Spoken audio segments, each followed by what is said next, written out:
Ce journal commence avec quelques heures de retard du fait de la retransmission en direct de la CAN féminine de football qui se déroule au Maroc. Dès l'entame, les fauves congolaises ont trébuché devant les Lions de la Teranga. Les Congolaises ont encore 2 matchs pour se relever. Ce mercredi face au pays organisateur, le Maroc, et le dimanche avec la Zambie. Mesdames et messieurs, bonsoir. Nous revenons encore ce soir sur les péripéties ayant conduit à l'indépendance du pays. Les hommes politiques congolais n'étaient pas les seuls à jouer un rôle majeur dans ce processus. Les artistes et musiciens congolais aussi. Longtemps avant les discours politiques, les artistes et musiciens congolais ont fait vibrer leur guitare, ont fait parler le tam-tam et leur voix qui chantait l'indépendance. Ce soir, nous vous amenons sur le trace de ces musiciens congolais qui, à travers leurs mélodies engagées, ont éveillé et réveillé les consciences. L'histoire de l'indépendance se fredonne avec de rythmes qui ont fait danser les Congos profonds. Nous y revenons.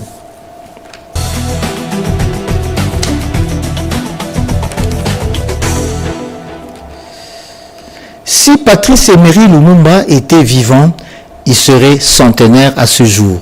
Le premier ministre du Congo indépendant est né en juillet 1925 à Onalua dans le Sankuru au pays Tétéla. Pour le centenaire de sa naissance, la nation lui a rendu un hommage. Chimène Dondo. Un siècle après sa naissance, le souffle de Patrice Emery Lumumba continue de traverser le cœur de la République démocratique du Congo. C'est samedi à l'hôtel du fleuve de Kinshasa, la première ministre Judith Suminwa Tuluka a présidé une cérémonie émouvante dédiée à celui que l'histoire a reconnu comme le père de l'indépendance congolaise. Premier ministre du Congo indépendant. Lumumba demeure à jamais le symbole vivant de notre lutte pour la liberté, la justice et la dignité du peuple congolais. 65 ans après notre indépendance et 100 ans après la naissance de cet homme d'État hors du commun, nous nous souvenons de son dernier message adressé au monde et à la postérité. L'histoire dira un jour son mot. Aujourd'hui, l'histoire lui rend hommage. L'Afrique et le monde reconnaissent en lui l'un des plus grands artisans de la libération du continent. Ce double anniversaire est une invitation à la mémoire, mais aussi à l'action. À l'heure où notre pays poursuit son combat pour la paix, la démocratie, le développement et la souveraineté économique, le legs de Lumumba reste plus actuel que jamais. Son rêve d'un Congo uni, fort et solidaire doit continuer à nous inspirer et à guider nos choix collectifs. Organisée par les fondations Lumumba Ville et Patrice Emery Lumumba, la commémoration du centenaire de Lumumba a rassemblé de personnalités politiques, des intellectuels et de citoyens venus saluer la mémoire d'un homme dont l'héritage résonne bien au-delà de frontières nationales. Au-delà des hommages, la cérémonie a également ravivé le débat autour de l'avenir du projet Lumumba Ville, créée en 2013 dans la province du Sankuru pour honorer la mémoire du leader nationaliste. Des maladies jadis éradiquées refont surface. C'est le cas du choléra et d'autres maladies hydriques qui affectent certaines provinces du pays, comme la Chopo, où plusieurs cas ont été enregistrés dans des zones de santé rurales. Pas de panique, la riposte est assurée, rassure le porte-parole du gouvernement. Le président de la République a appelé à une mobilisation nationale lucide et résolue. Sous la coordination de la Première ministre, il a instruit le gouvernement à travers le ministère de l'Intérieur, de l'Environnement, des Ressources hydrauliques et électricité, de la Santé, des Affaires sociales, de la communication et des médias, en concertation avec son cabinet et le gouvernement provincial de Kinshasa, à prendre sans délai les mesures suivantes. L'activation immédiate du plan de contingence en associant étroitement la division provinciale de la santé, les déploiements rapides des équipes médicales, des stocks essentiels et des centres de traitement mobiles dans les zones les plus affectées, la désinfection systématique de points d'eau, des marchés, des écoles et autres lieux de forte fréquentation, la distribution massive d'eau potable, des kits d'hygiène et des produits de traitement d'eau dans les quartiers vulnérables, le renforcement de la surveillance épidémiologique, du dépistage communautaire et de la communication de proximité afin de sensibiliser les populations, de lutter contre le rumeur et de favoriser une adhésion collective aux consignes sanitaires.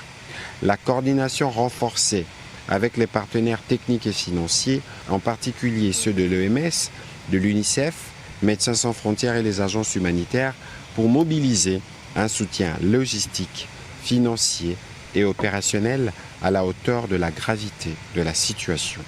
Un rapport particulier sur l'évolution de la situation est attendu du ministre de la Santé, Hygiène et Prévoyance sociale. Le congrès international de soins palliatifs se tiendra prochainement en République démocratique du Congo. Kinshasa se prépare fiévreusement à cette rencontre. Blandine Wavingana. Le renforcement d'accès équitable à des soins de santé de qualité, c'est le leitmotiv de la réunion préparatoire du 5e congrès international des soins palliatifs qui se tiendra du 10 au 12 septembre 2025 à Kinshasa. Cette rencontre a réuni les représentants des secteurs publics, privés, associatifs et universitaires, ainsi que des partenaires techniques et financiers autour du conseiller principal du chef de l'État au Collège Santé et Bien-être et coordonnateur de ces comités, Dr Joël Mundadinsouka. L'objectif de cette rencontre est d'intégrer les premiers jalons d'une réponse nationale cohérente, inclusive et durable des soins palliatifs dans le système de santé congolais. Dans son mot, le conseiller principal du chef de l'État en charge de la santé et du bien-être, Dr Mundadinsouka, a réaffirmé l'engagement personnel du chef de l'État à faire des soins palliatifs une priorité de santé publique. Nous allons nous plonger rapidement pour préparer le 5e congrès international autour de ces fameux concepts qui est les soins palliatifs. Et ça entre dans le cadre du renforcement du système de santé et son Excellence, Monsieur le Président de la République, attache son importance. À l'issue de cette rencontre, l'un des participants a réagi. Donc moi, ce que j'ai trouvé extraordinaire, c'est l'évolution qui est réalisée depuis quelques années. Je trouve que les dimensions prospectives telles qu'elles sont pensées par la présidence sont extraordinaires, avec cette dimension de proximité. C'est-à-dire qu'on est vraiment dans une rénovation du système de santé publique, avec une proximité à l'égard des plus fragiles.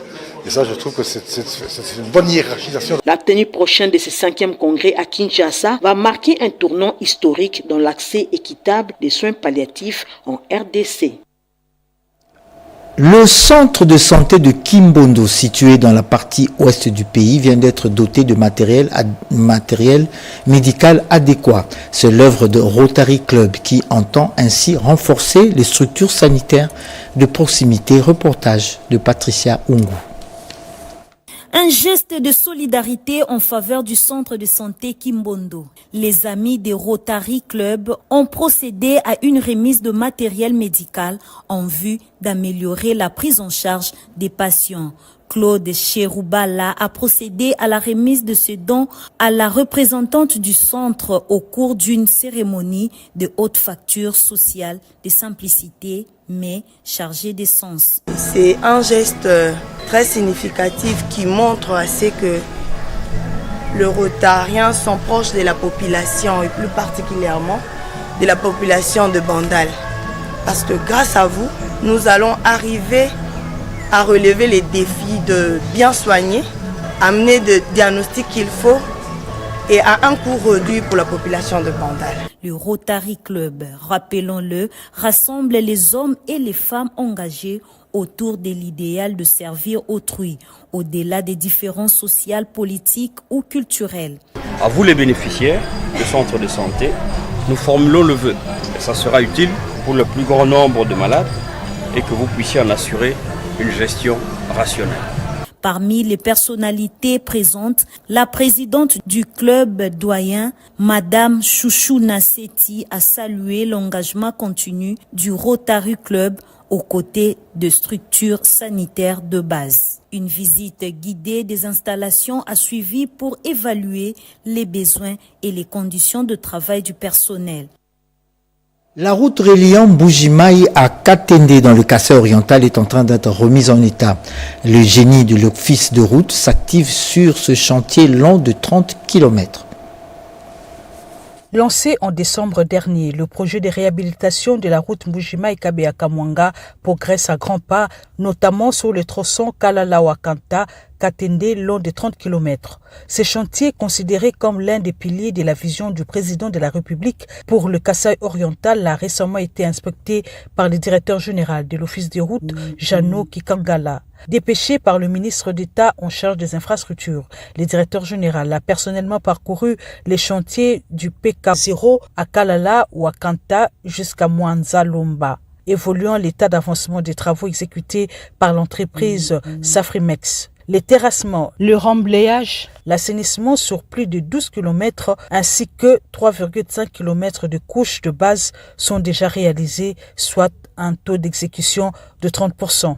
Nous avons constaté que les travaux évoluent très bien avec l'entreprise Safrimex qui est suivie sur le terrain par l'Office des routes et le BTC.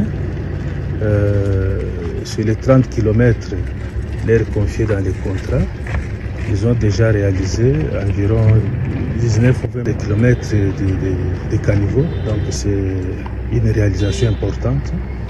Même avec les rechargements, ils ont aussi atteint une réalisation importante. Donc notre constat est que les travaux évoluent très bien et nous pouvons nous dire que dans les délais assignés à l'entreprise, ces travaux vont arriver à terme. Sous la supervision du Bureau technique de contrôle, ce chantier stratégique est appelé à désenglaver la région, faciliter la circulation de personnes et de biens et incarner la matérialisation du programme Le Peuple d'abord.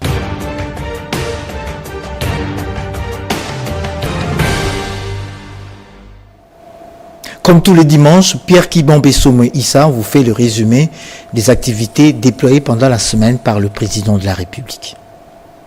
Dans son adresse à la nation à l'occasion de la célébration du 65e anniversaire de l'indépendance de la République démocratique du Congo, le président de la République Félix-Antoine Tshisekedi Tshilombo en a appelé à la mobilisation générale autour d'un idéal de paix, de dignité et de cohésion nationale. Le peuple congolais aspire à un pays de paix, de justice et de dignité où l'on peut vivre sereinement, travailler avec honneur et offrir à chaque enfant la liberté de rêver grand sans peur ni entrave. Réaliser ses rêves requiert la mobilisation de toutes nos forces vives, institutions, citoyens, diaspora, partenaires, autour d'un même idéal, bâtir un Congo moderne, sûr et respecté, parole du chef de l'État. Le président de la République a articulé son discours autour de plusieurs axes majeurs, à savoir la mémoire des héros de l'indépendance, la situation de sécurité dans l'est du pays, la signature d'un accord de paix historique avec le Rwanda, le renforcement des partenariats économiques avec les États-Unis d'Amérique et d'autres acteurs internationaux, ainsi qu'un appel solennel à l'unité nationale.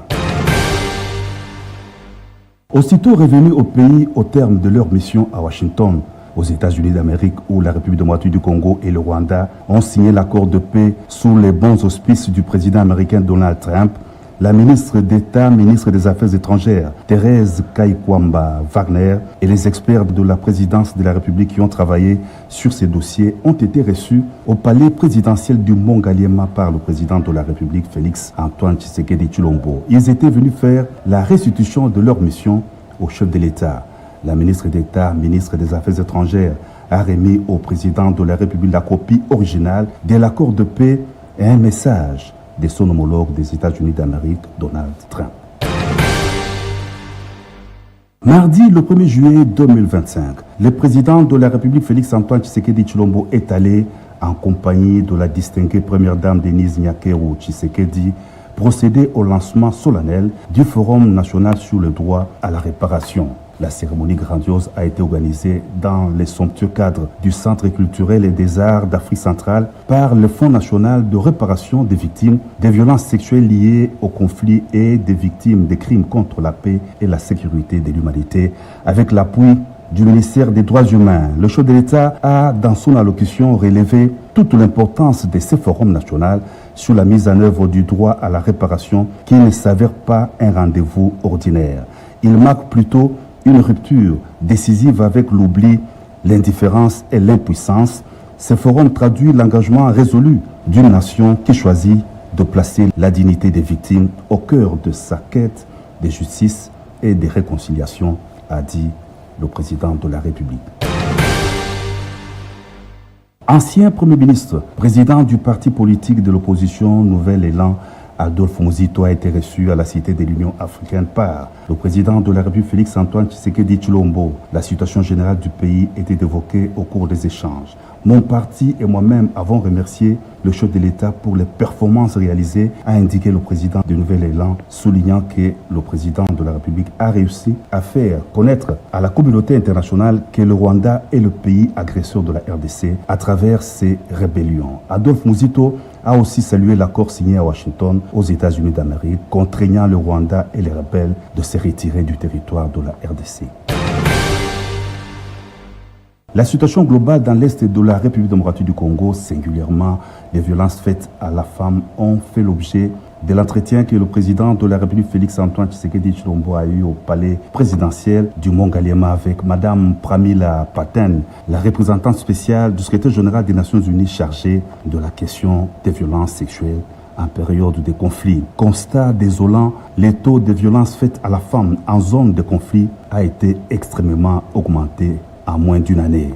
Outre la restauration de la paix durable qui se profile dans l'Est de la RDC, le chef de l'État demeure touché par les cas de violences faites à la femme et est déterminé à trouver des solutions pour éradiquer ces fléaux, a indiqué la coordinatrice du service spécialisé en charge de la jeunesse, la lutte contre les violences faites à la femme et la traite des personnes, Chantal Moulop, présente à cette entrevue.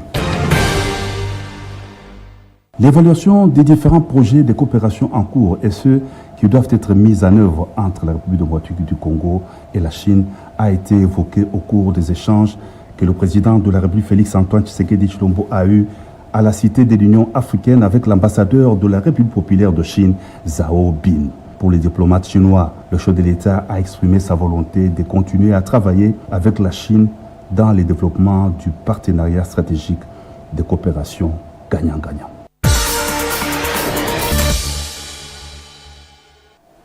Les résumés d'autres temps forts de l'actualité avec Joséphine Liondo. Accord RDC-Rwanda, la neutralisation des FDLR et le retrait des troupes rwandaises de la RDC doivent se faire simultanément, a déclaré le conseiller du président américain pour l'Afrique dans un entretien accordé au magazine Jeune Afrique. Argument fallacieux du Rwanda sur la présence des FDLR, Kinshasa veut mettre fin à ce chapitre sécuritaire. Cela fait près de 30 ans que ce prétexte est recyclé et réchauffé sous toutes ses formes. Eh bien, nous voulons y mettre fin une fois pour toutes. Précision apportée par la chef de la diplomatie congolaise au cours d'un briefing co-animé avec son homologue en charge de médias. Victimes des violences sexuelles, c'est au 4e et dernier jour du Forum national sur les droits de la réparation des victimes des violences sexuelles liées au conflit et les victimes des crimes contre la paix et la sécurité que les instruments juridiques nécessaires ont été mis en œuvre pour panser leurs blessures. Des assises clôturées par le directeur de cabinet adjoint du chef de l'État en charge des questions juridiques. Jury national des items et IM, plus de 19 000 finalistes ont participé à cette épreuve nationale lancée à partir de l'Institut national pilote d'enseignement des sciences et de santé sous la supervision du secrétaire général à la santé. Bien avant ces jurys, l'examen national de fin d'études primaires, plus de 2 millions d'élèves y ont pris part sur toute l'étendue du territoire national et en dehors de nos frontières. Épreuve qui a eu lieu du 1er au 2 juillet 2025 sous l'œil vigilant du vice-ministre de l'Éducation nationale. L'on boucle ce passage en revue de l'actu de la semaine avec l'exposition universelle 2025 à Osaka au Japon. La RD Congo a clôturé sa semaine par la célébration du 65e anniversaire de l'indépendance. Devant un parterre d'invités, la chef du gouvernement a souligné le fait que la participation de la RDC s'inscrit dans une dynamique de renforcement des échanges économiques, technologiques, culturels entre la RDC et le Japon.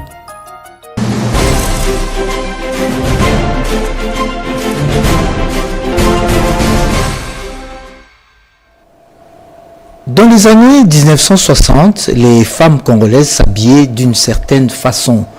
Leur coiffure aussi était particulière. Des pagnes noués sous la taille, des foulards soigneusement enroulés, des robes aux coupes fières et élégantes, surtout ces coiffures sculptées avec de tresses artistiques. Aujourd'hui, entre modernité et tissus traditionnels et tendances mondialisées, la tenue de la femme congolaise a connu une autre révolution, celle d'un style, de l'affirmation de soi, d'une identité qui évolue sans jamais renier ses racines. Lucie Tsenda et Diane Balaka.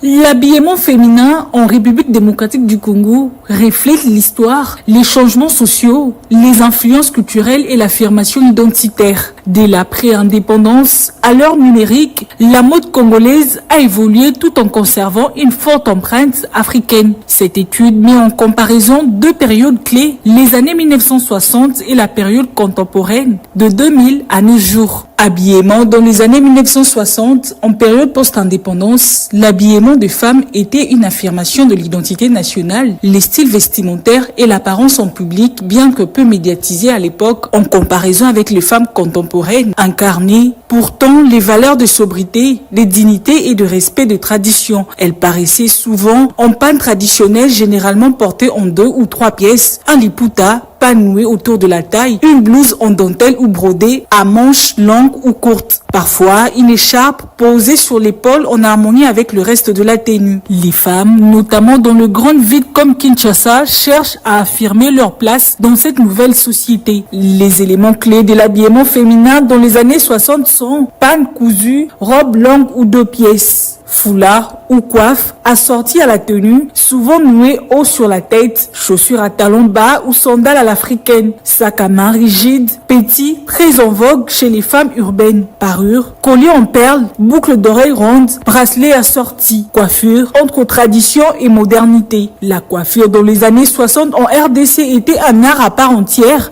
influencé par le modèle traditionnel tresse, natte, coiffure en coque ou en couronne. Par contre, l'habillement des femmes congolaises aujourd'hui tire son origine dans la mondialisation, le numérique, les réseaux sociaux, l'influence de la mode internationale et aussi l'affirmation de la salle féminine et des créateurs congolais, ainsi que l'accès élargi à la couture, au prêt-à-porter et aux marques. Les styles actuels sont mix entre tradition et modernité, robes et combinaisons en panne, mais avec coupe occidentale ou urbaine. Tissus modernes, stretch, soie, tulle, combiné au wax. Tenue urbaine, jeans, t-shirt, robe moulante, chaussures à talons hauts. Tenue des cérémonies très sophistiquées, influencées par la haute couture africaine. Sapeuse, femme très stylée, souvent associée au mouvement de la sape. Influence visuelle, Instagram, influencée, star de la rumba congolaise. L'habillement féminin en RDC a connu une transformation profonde depuis 1960. Si les valeurs d'élégance, de fierté et de beauté sont restées constantes, les formes d'expression ont évolué. Aujourd'hui, la femme congolaise revendique un style libre, audacieux et hybride, tout en continuant à valoriser les patrimoines textiles et esthétiques africains. Cette évolution illustre la capacité de femmes congolaises à s'approprier la modernité sans renier leur culture, faisant de la mode un langage identitaire fort.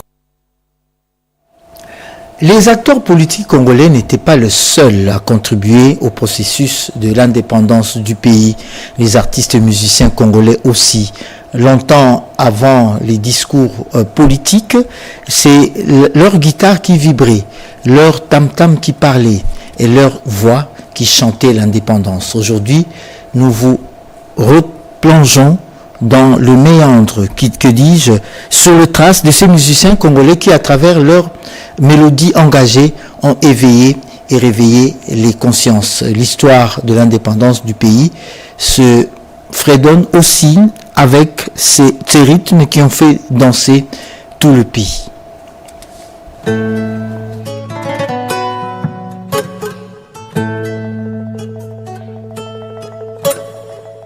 Alors que l'on célèbre chaque année l'indépendance de la République démocratique du Congo, il est essentiel de rappeler le rôle souvent négligé mais fondamental joué par les musiciens congolais dans l'éveil de la conscience nationale et l'accompagnement du combat politique pour la souveraineté. À la fin des années 1950, alors que le vent de l'indépendance souffle sur l'Afrique, les artistes congolais ne restent pas spectateurs. Ils deviennent porte-voix d'une population en quête de liberté en utilisant leur art pour galvaniser, unir et éveiller les esprits. Joseph Kabasele, dit Grand Calais, figure emblématique de cette époque, compose en 1960 la célèbre chanson Indépendance Tcha-Tcha.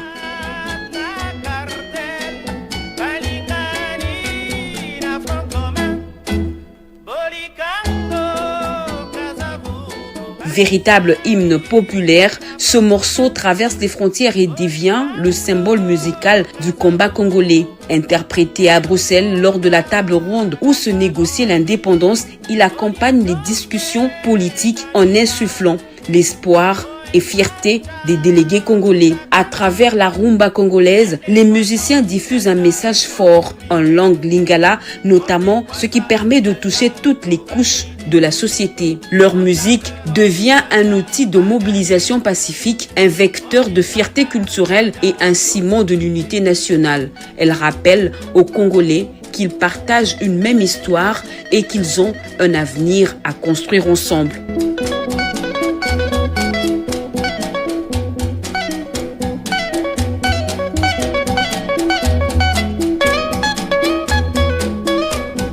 Franco Luambo Makiadi avec Loké Jazz évoque l'identité et la fierté africaine. La langue musicale devient un vecteur de la culture congolaise post-coloniale.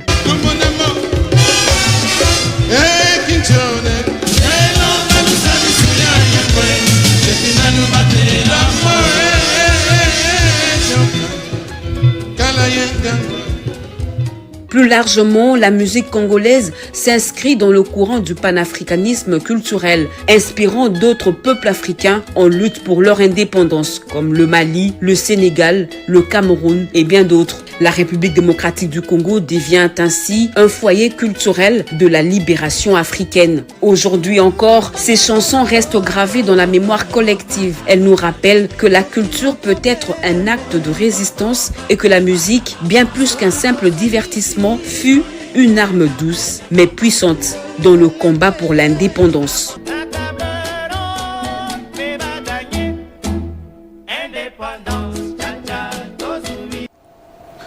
C'est un dossier de Sandra Nyangui. Pour rester dans le sillage de l'indépendance, il faut dire qu'il y a plusieurs anciens qui ont connu cette transition entre l'époque coloniale et les années indépendance. Un octogénaire qui avait la trentaine le 30 juin 1960 raconte à Malou Mbela ces moments pathétiques et mémorables qui ont entouré la date du 30 juin 1960. Il a fallu du courage avec une bonne dose de lucidité et de pragmatisme pour sortir du colonialisme. Les précurseurs l'ont confirmé à travers les discours poignants prononcés le 30 juin 1960, date symbolique et historique qui marque la fin de la domination du Royaume de Belgique sur les Congos. Je suis né en 1941, je m'appelle Hassani Luanga Prosper. J'ai connu la colonisation dès 1941. En 1955, j'ai appris pour la première fois l'émergence d'un homme qui s'appelait Lumumba à Stanleyville et Kasavubu ici au Bas-Congo. C'est grâce à eux, pour avoir revendiqué l'indépendance du Congo, que l'homme noir congolais était devenu ministre, docteur en droit, professeur, ainsi de suite. Impossible d'oublier ces moments mémorables d'un tel événement qui traverse toutes les générations. Les Congolais s'en souviennent toujours malgré les manques de conscience collective, comme en témoigne cet octogénaire. Les Congolais devraient toujours perpétuer la mémoire de ceux qui ont revendiqué cette indépendance à partir de l'historique de cette journée 30 juin. L'indépendance, proclamation de l'indépendance, parler de ce que l'homme noir doit maintenant devenir, comme l'homme blanc, devenir une puissance. Les démarches entreprises par les précurseurs de l'indépendance de la RDC doivent toujours être perpétuées pour que les générations futures s'approprient de ces combats, un combat spécialement économique qui doit mener la RDC vers son émergence.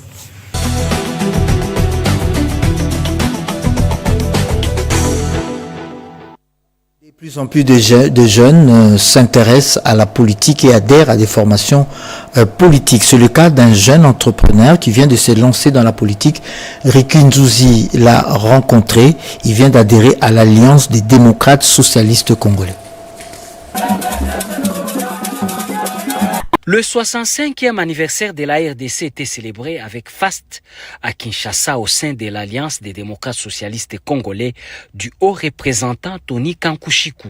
Une délégation de la jeunesse du Lualaba avait marqué les esprits ce 30 juin avec à sa tête Stéphane Kaozi Luamba, un jeune entrepreneur dynamique venu de Kolwezi. Il s'est distingué par sa prise de parole et son engagement à suivre le chemin tracé par l'homme aux actions concrètes, Tony Kankushiku. Pour lui, il a une vision comme Félix Antoine Tshisekedi Tshilombo, celle d'un Congo juste, entreprenant, tourné vers la paix. Je suis nouvellement engagé dans cette partie au Lualaba. Je crois que vous allez voir dans les jours à venir, il y a une délégation de Kinshasa, en commençant par son Excellence Tony Kankushiku qui sera invité avec tous les membres qui accompagnent le CG, avec toute une délégation qui doit venir au Lualaba pour une autre inauguration du siège ADESCO au Lualaba. Le peuple lualabais de venir adhérer massivement à parti ADESCO au Lualaba. Il y a de l'avenir. Son Excellence Tony Kankus, c'est une grande autorité dans ce pays, au représentant personnel du chef de l'État. Dans un contexte régional encore fragile, Stéphane Kaozi a aussi affirmé son appui aux accords de paix RDC-Rwanda sous l'égide des États-Unis d'Amérique, plaidant une approche diplomatique inclusive. 3 prêtres et 10 diacres ont reçu des mains de Monseigneur Richard Kazadi, évêque de Kolwezi, leur ordination sacerdotale et diaconale. La messe de l'ordination a eu lieu au sanctuaire marial de Kolwezi. Yolande Voka. Le diocèse de Kolwezi vient de s'enrichir de 3 prêtres et 10 diacres diocésains et religieux. Devant de nombreux fidèles, parmi eux, la gouverneure de province, Fifi Masuka Saini, l'évêque de Kolwezi, Monseigneur Richard Kazadi, a exhorté l'assistance venue nombreux au sanctuaire marial de prier pour les ordinants afin qu'ils soient de serviteurs bons et fidèles à leur mission prophétique.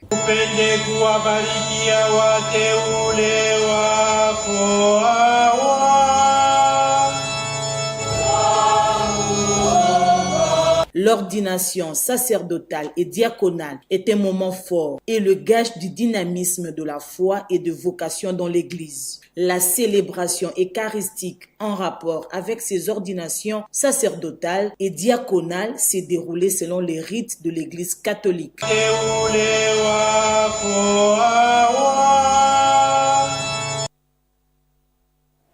À l'Assemblée nationale, l'agenda genre, droits des femmes et des filles est en marche. C'est une initiative parlementaire qui vise à renforcer l'intégration du genre dans les politiques publiques.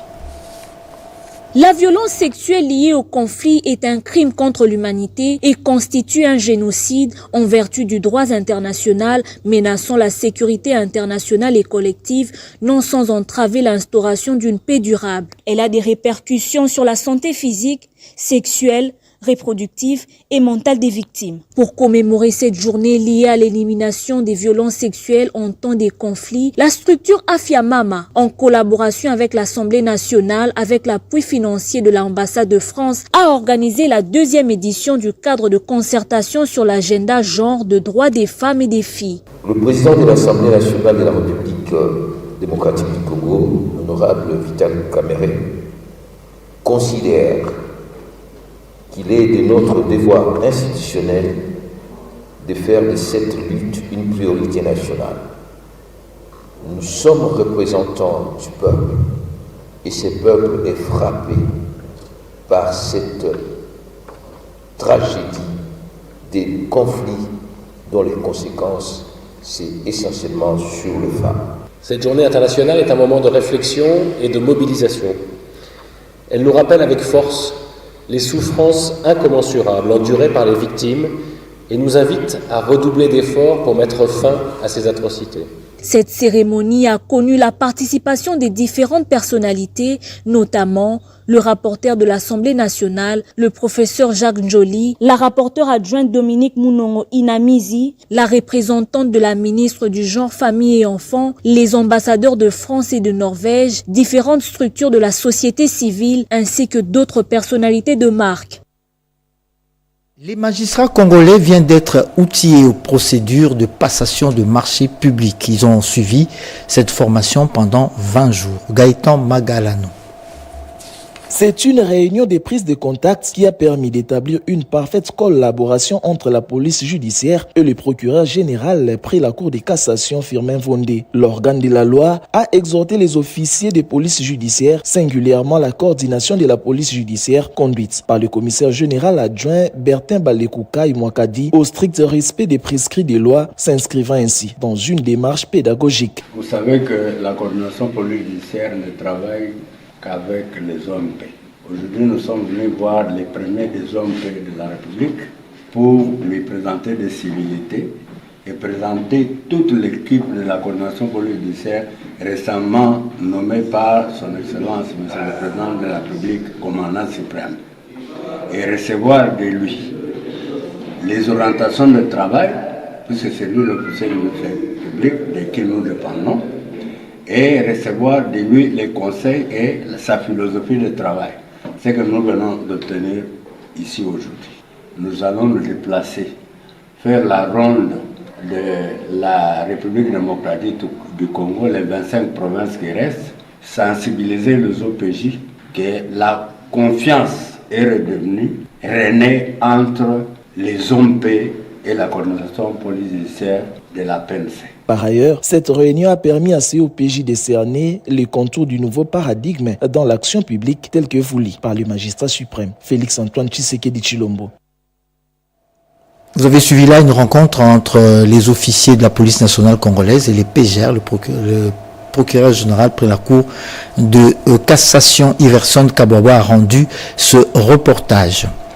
Réuni en conclave, le Parti travailliste dit apporter son soutien à l'accord conclu à Washington entre la RDC et le Rwanda.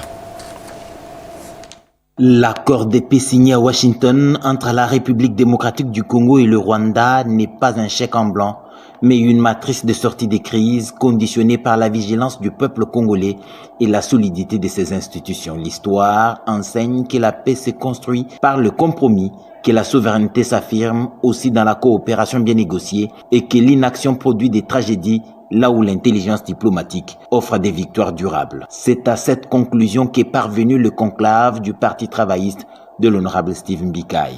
Dans une déclaration qui décortique l'accord, on retient ceci.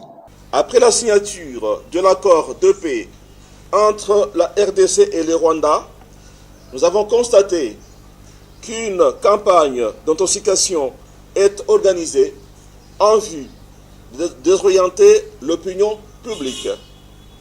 Le Parti travailliste, qui soutient les efforts déployés par le président de la République, n'est pas resté indifférent à cette stratégie de désinformation tendant à décourager notre peuple et à illégitimer cet accord. Le Parti travailliste réaffirme son soutien total et lucide au président de la République, garant de l'unité nationale, chef des armées et artisan d'une paix fondée sur la souveraineté, la justice et le développement, a tenu à préciser le conclave.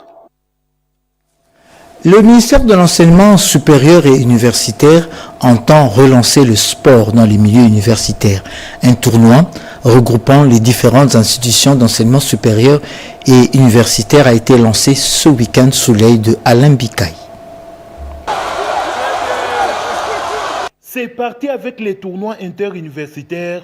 Le go de ces activités sportives a été donné par la ministre de l'Enseignement supérieur et universitaire, professeur Marie-Thérèse Sombo, en présence du ministre d'État de l'Aménagement du territoire, Guy Luandon-Boyo. Pour la patronne de l'ESUI, ces activités s'inscrivent dans la logique de promouvoir les valeurs d'excellence, l'esprit d'équipe et la culture des camaraderies dans les milieux estudiantins.